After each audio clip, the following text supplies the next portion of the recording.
তুমি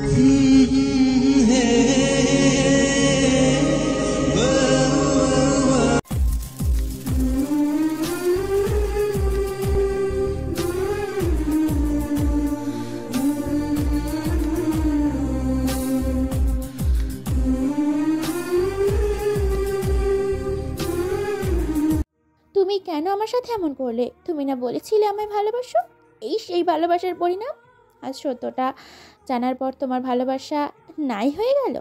বিপরীত দিক থেকে কি উত্তর এলো সেটা ঈশানের কর্ণগোচর হলো না, কারণ ফোনটা স্পিকারে দেওয়া ছিল না।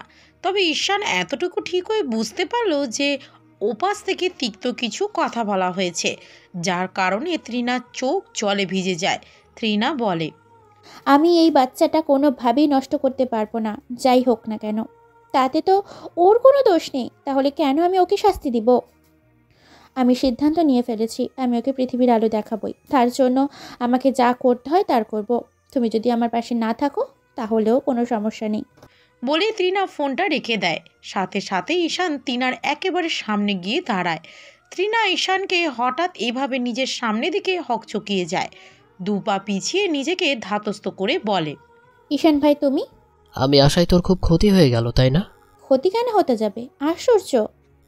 তুই কি এত কিছুর পরেও সত্যিটা লুকাবি তৃণা?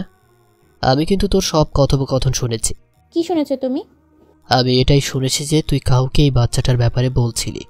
আই থিঙ্ক সে এই বাচ্চাটার আসল বাবা, রাইট? তুমি ভুল ভাবছো। ও তৃণা, জাস্ট শাট আপ। তুই কেন এমন বলছিস বলতো? সেই ছোটবেলা থেকেই তো তুই আমাকে চিনিস, বল। তোর সাথে তো আমার কাজিন কম বন্ধুত্বের সম্পর্ক বেশি ছিল। তুই জানিস আমি মিথ্যা সহ্য করতে পারি না, তাও কেন মিথ্যা বলছিস? আমি কোনো মিথ্যে কথা বলছি না ঈশান ভাই। তাহলে আমি এতক্ষণ ধরে যা শুনলাম তা সব কি ভুল? তোকে বেশি কিছু করতে হবে না, তুই শুধু আমাকে ওই ছেলেটার ঠিকানা বল। আমি নিজে ওর সাথে কথা বলবো, ওকে বোঝাবো ও যাতে এই বাচ্চাটা সহ তোকে মেনে নেয়। এর ফলে তুইও লাইফে খুশি হবি আর আমিও। অন্য কেউ কেন তোমার বাচ্চাকে মেনে নিবে ঈশান ভাই? এই বাচ্চাটা তো তোমার। ঈশানের ধৈর্যের সকল বাঁধ ভেঙে যায়। ঈশান তৃণার গলা চেপে ধরে বলে, খবরদার, আর একবার এই চরম মিথ্যা কথাটা বললে আমি কিন্তু তোকে। তৃণা কাঁচতে কাঁচতে বলে, তুমি এমন করলে কি সত্যটা মিথ্যেই পরিণত হবে ঈশান ভাই? ঈশান তৃণাকে ছেড়ে দিয়ে বলে, একদম ঠিক করছিস না তুই? এর ফল তোকে পেতেই হবে। তৃষ্ণা রাতে বাসায় ফেরার পরপরই ঈশান তৃষ্ণার সাথে দেখা করে। ঈশানকে দেখেই তৃষ্ণার রাগ তরতর করে বেড়ে যায়। সে দাঁতে দাঁত চেপে বলে, তুমি কোন সাহসে আমার সামনে এসেছো? তোকে কিছু কথা বলার ছিল। কিন্তু আমি তোমার কোনো কথা শুনতে বাধ্য নই। আমার সামনে থেকে দূর হও। তৃষা, সবসময় এরকম রাগ দেখাবি না। ভুলে যাস না আমি বয়সে তোর বড় হই। এইটা তো আমার দুর্ভাগ্য। যদি তুমি আমার চেয়ে বড় না হতে তাহলে আমি। কি করতি তুই বল? চুপ করে আছিস কেন? আমার শিক্ষা আমাকে এসব বলতে বাধা দিচ্ছে। তুই প্লিজ নিজের শিক্ষা নিয়ে বড়াই করিস না। কি শিক্ষা পেয়েছিস তুই? চোখ বন্ধ করে কাউকে বিশ্বাস করা? তোর বোন এসে বলল সে আমার বাচ্চার মা হতে চলেছে, আর তোরা সবাই কোনো বাদ বিচার না করেই আমার সাথে ওর বিয়ে দিয়ে দিলি। আমাকে নিজেকে সঠিক প্রমাণ করার একটা সুযোগ পর্যন্ত দিলি না। প্রেগনেন্সি টেস্টের রিপোর্ট দেখার পর তুমি আর কোন মুখে এই কথা বলছো? তৃণা গর্ভবতী মানেই কি ওর সন্তানের বাবা আমি? ট্রিনা তোমার ব্যাপারে মিথ্যেই বা বলবে কেন?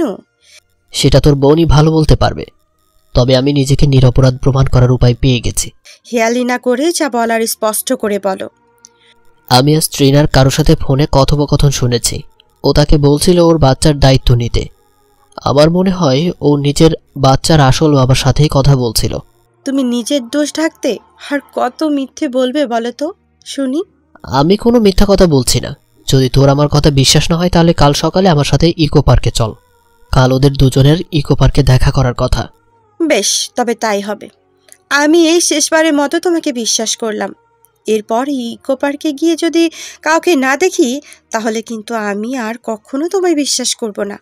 আমি বিশ্বাস করি কাল ট্রিনার প্রেমিক নিশ্চয়ই ইকো পার্কে আসবে। তারপর সব সত্য তোর সামনে উন্মোচিত হবে। পরের দিন সকালে তৃষ্ণা ও ঈশান ব্রেকফাস্ট করে একসাথে ইকো পার্কের উদ্দেশ্যে বেরিয়ে পড়েছে। তৃষ্ণা বেশ অবাক হয়ে গেছে, কারণ আজ সকালে তৃণা সত্যি সত্যি কোথায় যেন বেরিয়ে গেছে। তৃষ্ণার মনে এখন শুধু একটা কথাই ঘুরছে। তাহলে কি ঈশান ভাইয়া, যা বলেছ ঠিক তাই? ট্রিনা কি সত্যিই আজ তার প্রেমিকের সাথে? তৃষ্ণার ভাবনার মধ্যেই দুজন ইকো পার্কের সামনে এসে দাঁড়ালো। তৃষ্ণা ও ঈশান দেখলো তৃণা পার্কে প্রবেশ করছে। দুজনেই তার পিছু নেয়। পার্কের ভিতর ঢুকেই তারা দেখতে পায় তৃণা একটা ছেলের সাথে দেখা করছে। তৃষ্ণার চোখ কপালে উঠে যায়। সে এখন নিশ্চিত যে ঈশান সত্য বলছিল। তৃষ্ণা দ্রুত এগিয়ে যায় তৃণার দিকে। তৃণা তৃষ্ণাকে দেখে থমকে যায়। সে ভাবতেও পারেনি এভাবে ধরা পড়ে যাবে। তৃষ্ণা একেবারে তৃণার সামনে এসে উপস্থিত হয়। অতঃপর তৃষ্ণা তৃণার সামনে এসে উপস্থিত হয়। তৃণা হঠাৎ তৃষ্ণাকে এইভাবে দেখে হতবিহ্বল হয়ে তাকিয়ে থাকে। সব পরিস্থিতি কিভাবে সামাল দেবে সেটাই বুঝতে পারছে না। তৃণা জোরে জোরে নিঃশ্বাস নিতে থাকে। তৃষ্ণা তখনও নিশ্চুপ। তৃণা নিজেকে ধাতস্থ করে নিজের মতো কিছু কথা সাজিয়ে নেয়। অতঃপর সেই কথাটা তৃষ্ণার সামনে উপস্থাপন করতে যাবে তার পূর্বেই তৃষ্ণা তৃণার গালে ঠাস করে থাপ্পড় বসিয়ে দেয়। তৃণা গালে হাত দিয়ে অশ্রুসিক্ত নয়নে তাকিয়ে রয়। তৃষ্ণা রাগে ফোঁস করতে করতেই বলে ওঠে, ছি, তোকে আমার বোন বলতেও লজ্জা করছে। তার মানে ঈশান ভাই ঠিকই বলেছিল, তুই তার নামে মিথ্যে অপবাদ দিয়েছিলি? আর এই ছেলেটাই তো সন্তানের আসল বাবা? জয় এতক্ষণ ধরে চুপচাপ পরিস্থিতি পর্যবেক্ষণ করে চলেছিল। এই রকম সময় হঠাৎ করে নিজের দিকে দোষ চলে আসায় সে পুরোপুরি তাজ্জব বনে যায়। তৎক্ষণাৎ আপত্তি করে বলে, এইসব কি বলছেন আপনি? আমি কেন এই সন্তানের বাবা হতে যাব? আমার নামে একদম মিথ্যা অপবাদ দেবেন না। ঈশান এগিয়ে এসে জয়ের কলা চেপে ধরে কঠিন স্বরে বলে, একদম কোনো মিথ্যা কথা বলবি না। একটা মেয়ের সাথে ঘনিষ্ঠ হতে তো খুব মজা লেগেছিল, তাই না? আর এখন বাচ্চা পেটে আসতেই তার দায়ভার নিতে পারছিস না? জয় এই কথাটা অস্বীকার করে বলে ওঠে, কিসের বাচ্চা? কার বাচ্চা? তৃণার পেটে যেই বাচ্চা বড় হচ্ছে সেটা আমার নয়। আল্লাহর কসম করে বলছি, এই বাচ্চার বাবা আমি নই। ঈশান রেগে গিয়ে দু চারটা ঘুষি বসিয়ে দেয় জয়ের মুখে। এত কিছুর পরও জয় নিজের স্বীকারোক্তিতে অটল থাকে। সে বলতে থাকে, এই বাচ্চার বাবা আমি নই। তৃণাকে আমি ভালোবাসি, এটা ঠিক, কিন্তু সেটা একতরফা ভালোবাসা ছিল। তৃণা আর আমি একই ভার্সিটিতে পড়ি। ওকে প্রথম দেখাতেই আমি ভালোবেসে ফেলি। ওকে অনেকবার নিজের ভালোবাসার কথা বলেছে, কিন্তু ও আমাকে বারবার ফিরিয়ে দিয়েছে। তবে আমি আশা ছাড়িনি। তৃণার মন জয় করার চেষ্টা করে গেছি। এভাবে দিন চলে যেতে থাকে। হঠাৎ করে একদিন তৃণা আমাকে নিজ থেকে ফোন করে আমাকে জিজ্ঞেস করে আমি ওকে সত্যি ভালোবাসি কি না, ওর জন্য সব করতে পারবো কি না। আমি তখন বলি, হ্যাঁ, আমি তোমার জন্য সব করতে পারবো। তখন ও হঠাৎ করে বলে ওঠে নাকি ও প্রেগনেন্ট, আর এই বাচ্চাটা সহ আমায় ওকে বিয়ে করতে হবে। এটা ঠিক যে আমি তৃণাকে ভালোবাসি, কিন্তু তার মনে তো এই নয় যে আমি অন্য কারোর বাচ্চাকে নিজের বাচ্চা হিসেবে স্বীকৃতি দেব। তাই আমি তৃণাকে বলি এই বাচ্চাটা নষ্ট করতে, না হলে আমার কোনো অসুবিধা থাকবে না ওকে মেনে নিতে। কিন্তু ও মানল না। তারপর অনেক কান্নাকাটি করলো, আমাকে আজকে এখানে এসে দেখা করতে বলল। ঈশান জয়ের কলার আরও জোরে ধরে বলে, আমি জানি এসব মিথ্যা বলছিস তুই। এর মধ্যে তিনা হঠাৎ করে বলে ওঠে, ও কোন মিথ্যে কথা বলছে না ঈশান ভাই? জয় সত্যি এই বাচ্চাটার বাবা নয়। তাহলে তুই ওর সাথে কেন যোগাযোগ করছিলি? তোমাকে মুক্তি দেওয়ার জন্য ঈশান ভাই। তুমি যখন আমাকে আর আমার সন্তানকে মেনে নিতে চাইছই না, তখন আমিও চাই না জোর করে এই সম্পর্ক টিকিয়ে রাখতে। কিন্তু এইসব করতে গিয়ে বোধহয় আমি জয়ের ওপর অন্যায়ভাবে বোঝা চাপিয়ে দিতে চেয়েছিলাম। ঈশানের রাগের মাত্রা বাড়তে থাকে। সে জয় নামের ছেলেটির দিকে তাকায়। ছেলেটার চোখ মুখ দেখে মনে হচ্ছে না সে যে মিথ্যা কথা বলছে। ঈশান ছেলেটিকে ছেড়ে দেয়। জয় তিনার দিকে তাকিয়ে বলে, আমার দরজা এখনও তোমার জন্য খোলা আছে তৃণা। তুমি শুধু এই বাচ্চাটা নষ্ট করে দাও, আমি খুশি খুশি তোমাকে গ্রহণ করতে রাজি আছি। তৃণা দৃঢ়তার সাথে বলে, তুমি এখান থেকে চলে যাও জয়। আমি কখনোই এমন কিছু করব না। এই বাচ্চাটাকে আমি পৃথিবী আলো দেখাবই। ঈশান এবার ভীষণ রেগে যায়। তৃণার উদ্দেশ্যে চিৎকার করে বলে, কোনো পতিতা পল্লীতে গিয়ে পেট বাঁধিয়েছিস তুই? তৃণার ধৈর্যের বাঁধ আজ ভেঙে যায়। সে সপাটে থাপ্পড় বসিয়ে দেয় ঈশানের গালে। চিৎকার করে বলে ওঠে, আমি কোনো পতিতা পল্লীতে যাইনি, বরং এই বাচ্চাটা তোমার নিজেরই। তোমার কি সত্যিই মনে নেই সেই বর্ষণ ভেজা রাতের কথা, যেদিন বাড়িতে কেউ ছিল না? তুমি সেদিন নেশা করেছিলে। আর ঈশান হাত দিয়ে ইশারা করে তিনাকে থামিয়ে দেয়, অতঃপর কিছু একটা ভেবে বলে, আমার সেদিনের কথা কিছুই মনে নেই, শুধু এতটুকু মনে আছে আমি সেদিন সন্ধ্যায় ভাত খেয়ে ঘুমিয়ে পড়েছিলাম। তারপর সকালে যখন ঘুম ভাঙে তখন আমার কিছুই মনে ছিল না। জানি আমি সেটা, তোমার কিছু মনে না থাকাই স্বাভাবিক। তুমি নেশা করেছিলে আর তুই আমার নামে মিথ্যে অভিযোগ একদম দিবি না। আমি জানি আমাদের মধ্যে কিচ্ছু হয়নি। কি করলে তুমি বিশ্বাস করবে যে এই বাচ্চার বাবা তুমি? তুই আমাকে এমন কোনো প্রমাণ এনে দে যাতে করে তোর কথা প্রমাণিত হয়। ঠিক আছে, আমি কথা দিচ্ছি, আমি সব প্রমাণ করে দিব। আমি তোকে 24 ঘন্টার সময় দিচ্ছি, এর মধ্যে যদি সত্যটা প্রমাণ করতে পারিস তো ভালো, আর না হলে তুই কথা দে যে তুই বাড়ি ছেড়ে বেরিয়ে যাবি। আমি তোমাকে কথা দিচ্ছি, হয় আমি 24 ঘন্টার মাঝে তোমার কাছে সব প্রমাণ সত্য প্রমাণিত করে দেব, না হয় আমি বের হয়ে যাব আমাদের বাড়ি ছেড়ে। তৃষ্ণা এসব কিছু নীরব দর্শক হয়। সে বুঝেই উঠতে পারছিল না যে এসব কি হচ্ছে। তৃষ্ণা দীর্ঘ শ্বাস ফেলে একবার ঈশান তো একবার তিনার দিকে তাকায়। তাদের কাউকেই দেখে মনে হচ্ছে না যে তারা কেউ মিথ্যা বলছে। তাহলে আসল সত্যি কে বলছে? তৃষ্ণার মাথা কাজ করছিল না। সে বুক ভরে শ্বাস নেয়, অতপর বলে ওঠে, আমি এখন হসপিটালে যাচ্ছি, তোমাদের যা ইচ্ছে তোমরা করো, আমার আর কিছু ভাল লাগছে না। তৃষ্ণা চলে যেতে নিলে ঈশান পিছন থেকে বলে ওঠে, তুই কোনো চিন্তা করিস না, 24 ঘন্টা কেন 24 বছর সময় দিলেও ট্রেনে কিছুই প্রমাণ করতে পারবে না, কারণ ও মিথ্যে বলছে, আর মিথ্যে দিয়ে শত্রুকে কখনো আড়াল করা যায় না। ঈশানের কথা শুনে তৃণাও বলে ওঠে, কোনটা সত্যি আর কোনটা মিথ্যে সেটা আগামী 24 ঘন্টা পরই সবার সামনে আসবে। তুমি তখন আর চাইলেও আমাকে বা আমার সন্তানকে অস্বীকার করতে পারবে না। তুমি শুধু আমারই হবে। আমি কখনোই তোর হব না। তোর মতো মিথ্যাবাদী মেয়েকে আমার মেরে ফেলতে ইচ্ছে করছে। তৃষ্ণা তাদের এসব কথায় বিরক্ত হয়ে দ্রুত সেখান থেকে প্রস্থান করে। একটু এগিয়ে সে একটা রিক্সায় চড়ে হসপিটালের দিকে রওনা দেয়। তার মাথা কাজ করা বন্ধ করে দিয়েছে। এর মধ্যে হঠাৎ তার ফোনে একটা মেসেজ আসে। তৃষ্ণা ফোনটা বের করে দেখে কেউ মেসেজ করে লিখেছে, তোমার বোন একটা ঠক, তাকে কখনো বিশ্বাস করো না। ঈশান সত্য বলেছে, তুমি ঈশানের পাশেই থেকো। মেসেজটা দেখে তৃষ্ণা হতবাক হয়ে যায়। যেই নাম্বার থেকে মেসেজ এসেছে সে সেই নাম্বারে কলও দেয়, কিন্তু ফোনটা নট রিচেবল বলছে।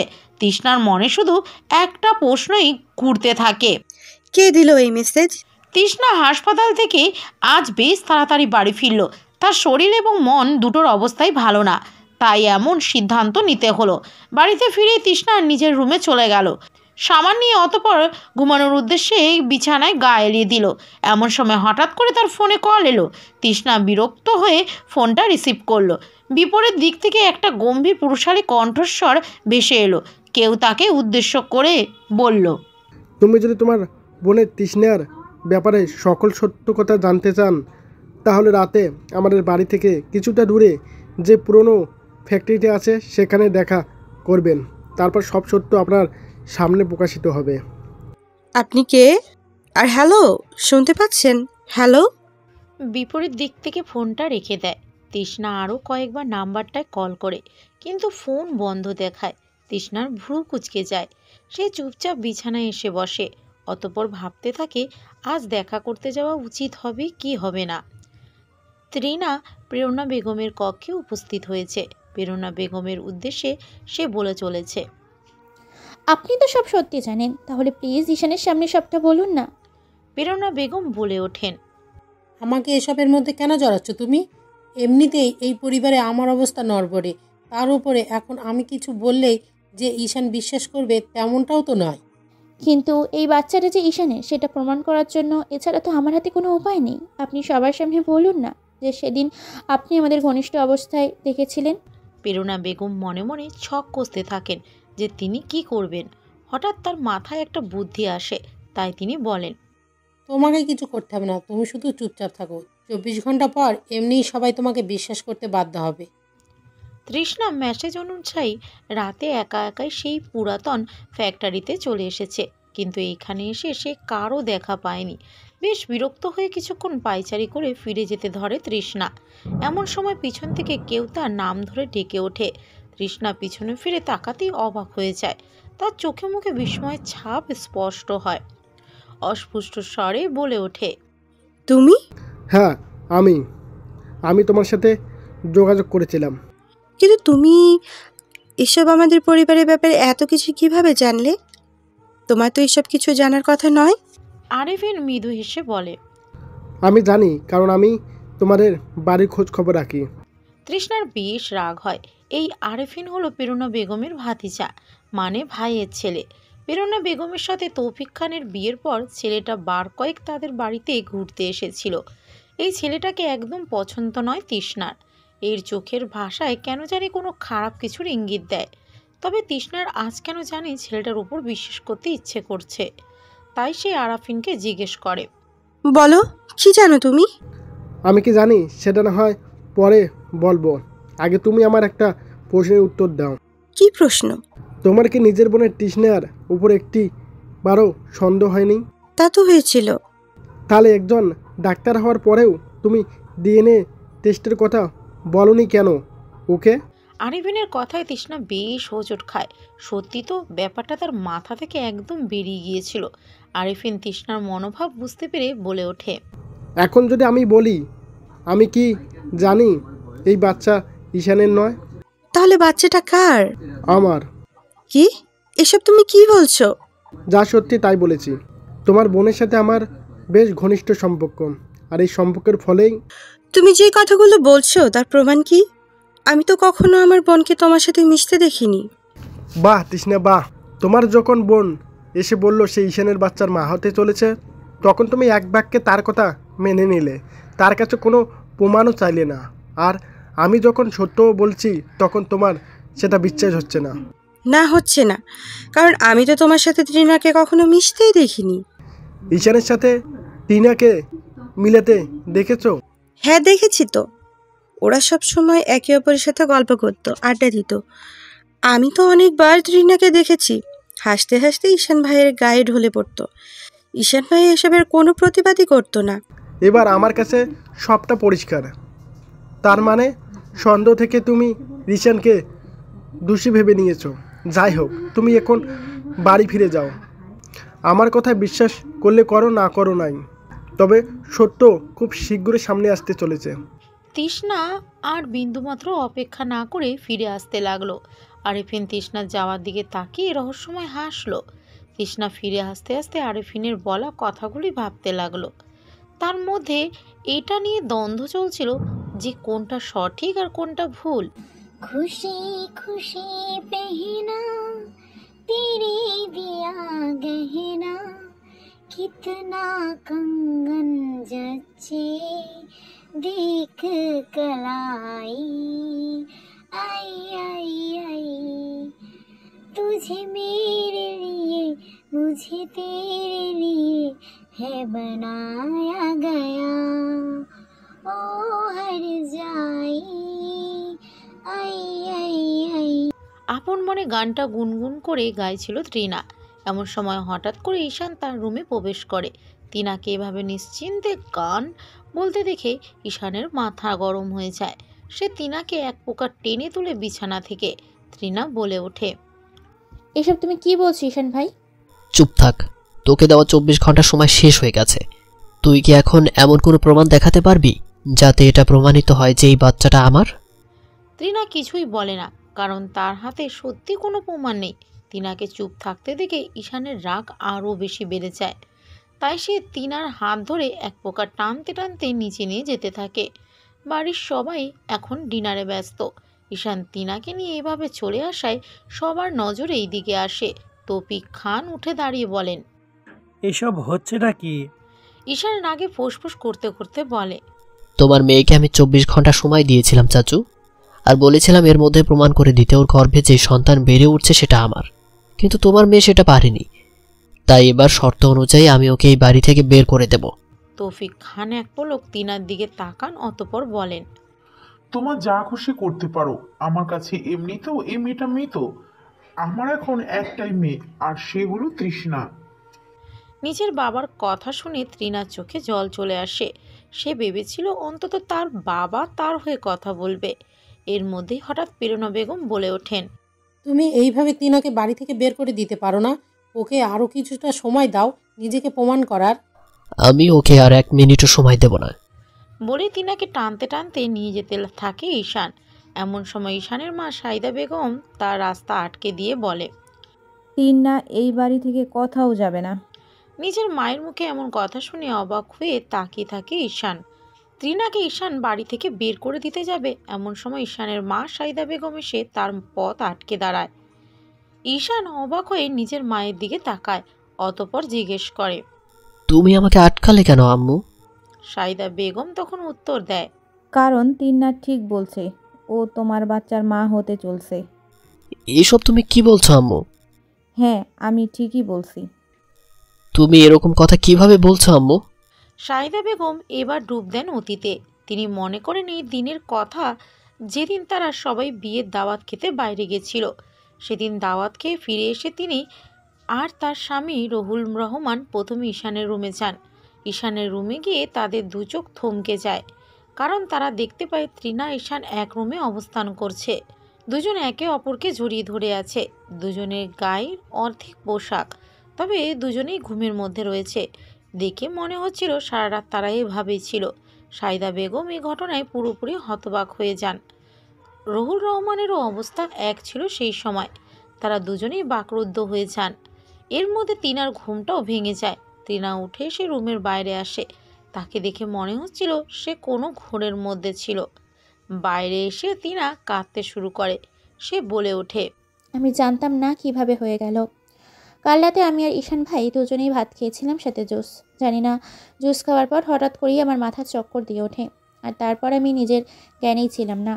ঈশান ভাইয়ের অবস্থা হয়তো আমার মতোই ছিল। তিনার কথা শুনে সাইদা বেগম ও রহুল রহমানও কোনো অভিব্যক্তি ব্যক্ত করতে ভুলে যান।